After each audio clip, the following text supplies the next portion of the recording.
संगामी विचलन रीति।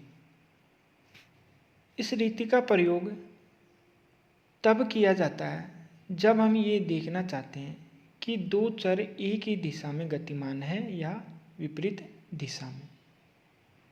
इस रीति के अनुसार जब दो संबद्ध चर x और y एक ही दिशा में साथ साथ गमन करते हैं तो उनमें धनात्मक सहसंबंध होता है, और यदि वे विपरीत दिशा में गमन करते हैं तो उनमें ऋणात्मक सहसंबंध पाया जाता है। संगामी विचलन रीति सहसंबंध ज्ञात करने की सबसे सरल रीति है।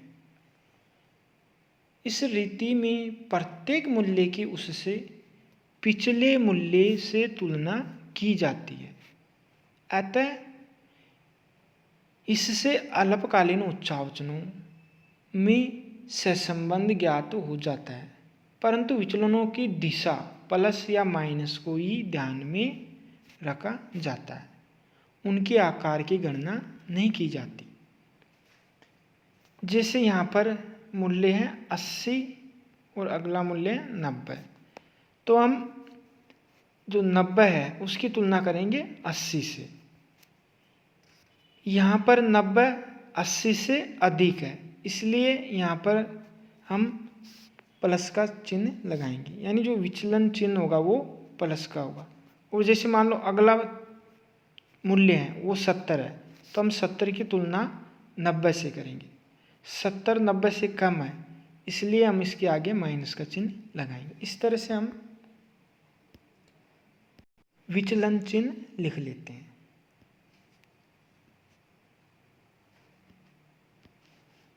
अब हम देखते हैं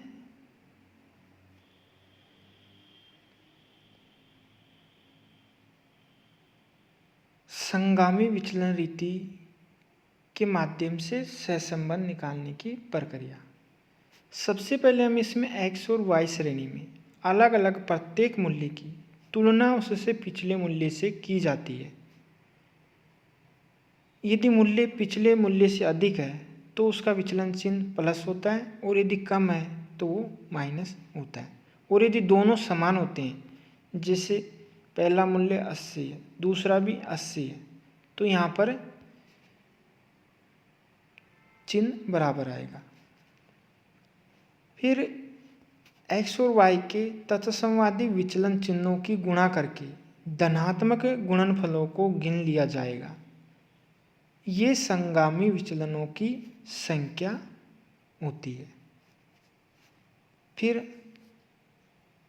अंत में हम सूत्र द्वारा संगामी विचलन गुणांक ज्ञात कर लेते हैं।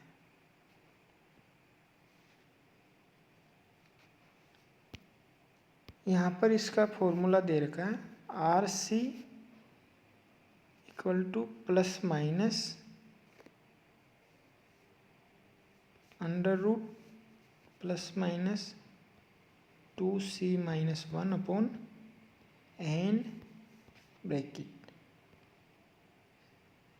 यहाँ पर C संगामी विचलनों की संख्या है और n विचलन युग्मों की संख्या को दर्शाती है, और RC संगामी विचलन गुणांक को व्यक्त करती है। अब हम संगामी विचलन रीति का एक संख्यात्मक उदाहरण देखते हैं।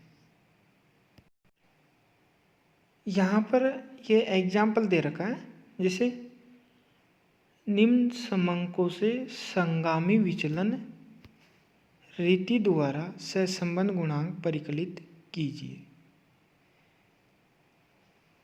इसमें हम सबसे पहले जो x श्रेणी के मूल्य और y श्रेणी के जो मूल्य दे रखे हैं उनको रख देते हैं। फिर इसके बाद में हम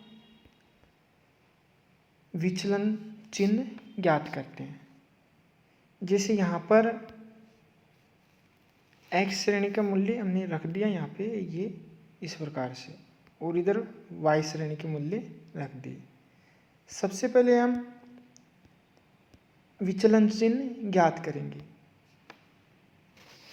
यहाँ पर पहला मूल्य है 89 और दूसरा 85।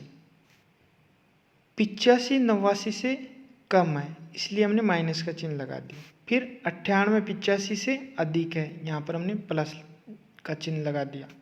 फिर 102 98 से अधिक है तो हमने प्लस लगा दिया। फिर 100 102 से कम है तो माइनस। इस तरह से हमने विचलन चिन्ह निकाल लिए। यही प्रक्रिया हम वाई श्रेणी के जो विचलन चिन्ह हैं उनको निकालने में अपनाएंगे। विचलन चिन्ह निकालने के बाद में जैसे यहाँ पर 32 है, फिर अगला मूल्य है 33। 33 32 से अधिक है तो हमने प्लस का चिन्ह रख दिया। फिर 33 35 33 से अधिक है तो प्लस, 37 35 से अधिक है प्लस, 39 37 से अधिक है प्लस, 41 39 से अधिक है प्लस, 40 41 से कम है तो हमने माइनस का चिन्ह लगा दिया। 38 40 से कम है तो माइनस का चिन्ह लगा दिया। फिर 42 48 से अधिक 38 से अधिक है तो प्लस। इस तरह से हम वाई श्रेणी में भी विचलन चिन्ह ज्ञात कर लेते हैं। इसके बाद में हम अगले कॉलम में विचलनों का गुणनफल निकालते हैं। जैसे यहाँ पर माइनस है, यहाँ पर प्लस है।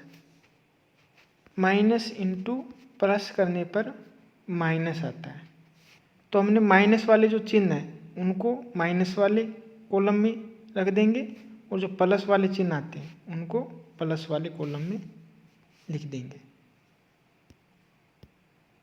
सबसे पहले हम देखते हैं माइनस इंटू प्लस। यहाँ पर माइनस का चिन्ह है तो हमने यहाँ रख दिया। फिर इसके बाद में यहाँ पर प्लस का चिन्ह है, यहाँ पर भी प्लस। प्लस इंटू प्लस किया तो यहाँ पर मान आया प्लस, तो यहाँ पर प्लस को हमने प्लस वाले कॉलम में रख दिया। फिर अगला है प्लस इंटू प्लस, तो यहाँ पर प्लस आ जाएगा, इस प्लस वाले कॉलम में रख देंगे। इसके बाद में माइनस, इधर प्लस, तो माइनस इंटू प्लस किया तो मान आएगा माइनस, तो इसको माइनस वाले कॉलम में रख दिया। फिर अगला है प्लस, यहाँ भी प्लस, तो प्लस इंटू प्लस करते हैं तो मान आता है प्लस, तो इसको हमने प्लस वाले कॉलम में रख दिया। इसके बाद हमने ये सारे निकाल लिए, इनका गुणा करके जो भी मान आया उसको हमने प्लस वाला चिन्ह आया तो प्लस वाले कॉलम में और माइनस वाला चिन्ह आया तो माइनस वाले कॉलम में रख दिया। अब यहाँ पर हम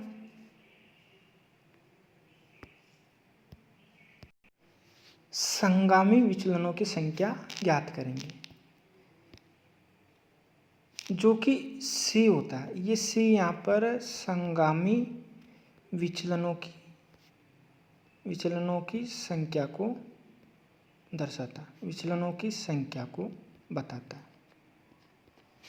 संगामी विचलनों की संख्या के लिए हम जो विचलनों का गुणनफल है उनमें केवल प्लस वाले जो चिन्ह हैं उनको जोड़ लेते हैं हम। जैसे यहाँ पर 1 2 3 4 5 6 7 8, यानी 8 प्लस के जो चिन्ह हैं उन्हें ही हम संगामी विचलनों की संख्या मानेंगे। यानी जो विचलनों का जो गुणनफल आया उसमें हम प्लस वाले जो चिन्ह हैं उनको हम संगामी विचलन की संख्या मानते हैं। इनमें माइनस वाले चिन्हों को हम छोड़ देते हैं, जो कि यहाँ पे 3 है, इनको हम यहाँ पर नहीं गिनते हैं। C ज्ञात होने के बाद में हम n ज्ञात करते हैं। जैसे यहाँ पर जो विचलन चिन्ह है उनको हम गिन लेंगे यहाँ, तो यहाँ पर विचलन चिन्ह है 1 2 3 4 5 6 7 8 9 10 11, तो यहाँ पर n का मान है 11 और C है 8। अब इनको हम जो हमारा संगामी विचलन गुणांक निकालने का जो सूत्र है उसमें इनका मान रख देते हैं। हमने सी का मान रखा 8, यहाँ पर 2 × 8 और एन का मान है 11, तो ये भी हमने यहाँ रख दिया। फिर इनको हल करने पर हमें 16 8 × 2 16 - 11, तो यहाँ 5 आ गया और नीचे 11 था। 5 में 11 का भाग देते हैं तो हमें प्राप्त होता है 0.4545। फिर हम इसका मान ज्ञात करते तो ये हमें प्राप्त होता है +0.6742। चूँकि यहाँ पर 0.6742 ये 0.75 से कम है और 0.25 से ज़्यादा है, इसलिए यहाँ पर मध्यम श्रेणी का या मध्यम कोटि का सहसंबंध विद्यमान है। और यहाँ पर जो चिन्ह है वो प्लस का है, तो हम कह सकते हैं कि यहाँ पर जो दोनों श्रेणियाँ हैं x और y, उनके मध्य में या उनके बीच में मध्यम कोटि का धनात्मक सहसंबंध पाया जाता है। मध्यम कोटि का धनात्मक सहसंबंध विद्यमान है। इस प्रकार से संगामी विचलन रीति सहसंबंध ज्ञात करने की सरल रीति है और इसके माध्यम से जो अल्पकालीन उच्चावचन होते हैं उनमें सहसंबंध का अध्ययन किया जाता है। लेकिन इसमें सहसंबंध की दिशा का ही पता चलता है, उसकी मात्रा का अध्ययन नहीं होता है। इसलिए दीर्घकालीन प्रवृत्ति में संबंध निकालने के लिए ये रीति सर्वथा अनुपयुक्त होती है, इसलिए इस रीति का ज़्यादा प्रयोग नहीं किया जाता।